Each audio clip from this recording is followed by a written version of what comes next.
तो अब हम डिस्कस करेंगे एक नई स्टोरी, है ना, miss Pushpa, good by two miss Pushpa something, ठीक है।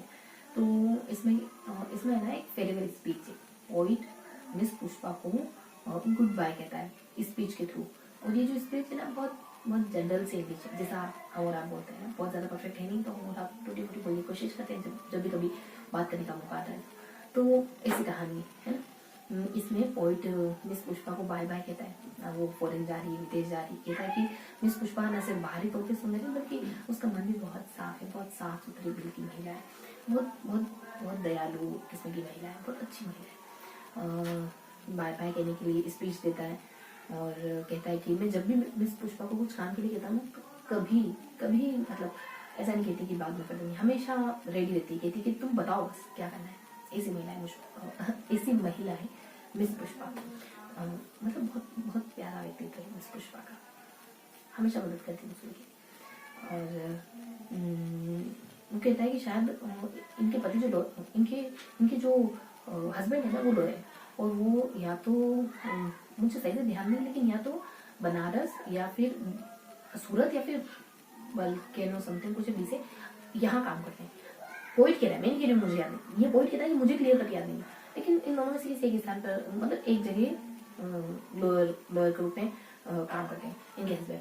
और मुझे याद है कि मैं लास्ट बार सूरत गया था तो मैं अपने अंकल के फ्रेंड के वहाँ ठहरा था, और उनकी वाइफ बहुत अच्छा खाना बनाती। बीच में वो जब स्पीच दे रहा है ना, फेयरवेल स्पीच दे रहा है मिस पुष्पा के लिए, तो स्पीच में जब सूरत का जिक्र आता है तो अपनी किसी घटना को वहाँ सुनाने लग जाता है। थोड़ा सा अजीब लगता है लोगों को, है ना, हमें भी, सुनने वालों को भी, रीडर को भी। फिर कहता है कि ठीक है, मुद्दे पे आते, मिस पुष्पा के मुद्दे पे आते। तो बस कुछ नहीं, इतना ही कहता है और कहता है कि अब लास्ट में मिस पुष्पा हमसे कुछ कहेगी और फिर ये फेयरवेल सेशन फिनिश होगा। बस इतना ही है ये। बस इतना मैसेज इसमें कि पॉइंट है ना, मिस पुष्पा को अलविदा कहने के लिए एक स्पीच देता है जिसमें वो मिस पुष्पा की तारीफ करता है ना। तो ये थी छोटी सी, मतलब एक छोटी सी स्टोरी थी। मिलते हैं इसी किसी अगली स्टोरी के साथ, तब तक के लिए जय।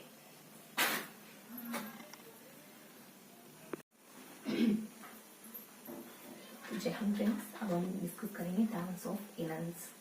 डांस ऑफ इनन्स मतलब थर्ड जेंडर, यानी किन्नर जिनको हम कहते हैं, तो किन्नरों का डांस ज़्यादा कुछ भी नहीं है, वैसा ही है जैसा कि हम जनरली देखते हैं, ढोल बजाते हुए, नाच गाना करते हुए, हार्श आवाज़ के साथ, गहरी गहरी काजल, आंखों में गहरी काजल, बालों में फूल चमेली के, किसी नकली चोटी, है ना, पेड़ के नीचे गा रहे हैं, नाच रहे हैं, नए बच्चे जो पैदा नहीं हुए हैं उनके लिए, और जिनकी मृत्यु हो गई उनके लिए, कोई छाती पीट रहा है ना, जैसा भी वो डांस करते हैं। ये मतलब एक व्यू क्रिएट किया गया है कि कैसे इनन्स डांस कर रहे हैं, बच्चे उनको निहार रहे हैं, टकटकी लगाकर देख रहे हैं।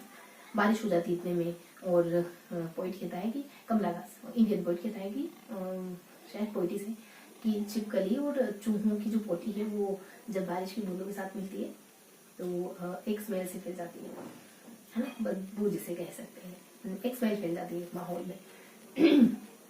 तो बस इतना ही था, ज़्यादा कुछ नहीं है। उनकी पतली सी स्किन है, पतले दुबले हाथ हैं, बस इतना ही मेंशन है। आपके माइंड में अगर एक छवि बन पाई है ना तो बढ़िया है, ठीक है। तो ये थोड़ा सा वर्णन था कमला दास की इस क्या है ये ऐसे पोइट्री पोएम है, शायद पोएम का, कि डांस ऑफ इनन्स डांस ऑफ इनन्स में क्या गिवन है। तो मिलते हैं इसी किसी अगली पोएम के साथ।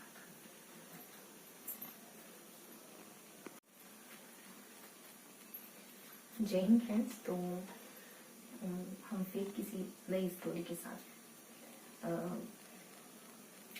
फेमिलियर होंगे, समझेंगे थोड़ा, है ना। लिटरेचर से जुड़ा हुआ कुछ, लिटरेचर से जुड़ी हुई कुछ अलग अलग स्टोरीज को, शायद ये उपन्यास भी हो सकते हैं, नॉवेल भी हो सकते हैं, पोएम भी हो सकती है, लेकिन हम एक स्टोरी मान के चल रहे हैं। कि स्टोरी है, हमको पता करना है कॉन्सेप्ट क्या है, बैकग्राउंड क्या है, स्टोरी क्या है, ताकि हम एग्जाम में लिख पाए। ठीक है, एक दिन पहले पढ़ रहे हैं तो पढ़ने का तरीका थोड़ा सा ब्रीफ है ना, बस थोड़ा सा स्टोरी पता करना है ना, थोड़ी थोड़ी सी जानकारी गेन करनी। तो अब हम डिस्कस करेंगे द इन्विटेशन, कमला दास के द्वारा लिखा हुआ द इन्विटेशन, शायद पोएम है। द इन्विटेशन पोएम को पढ़ेंगे।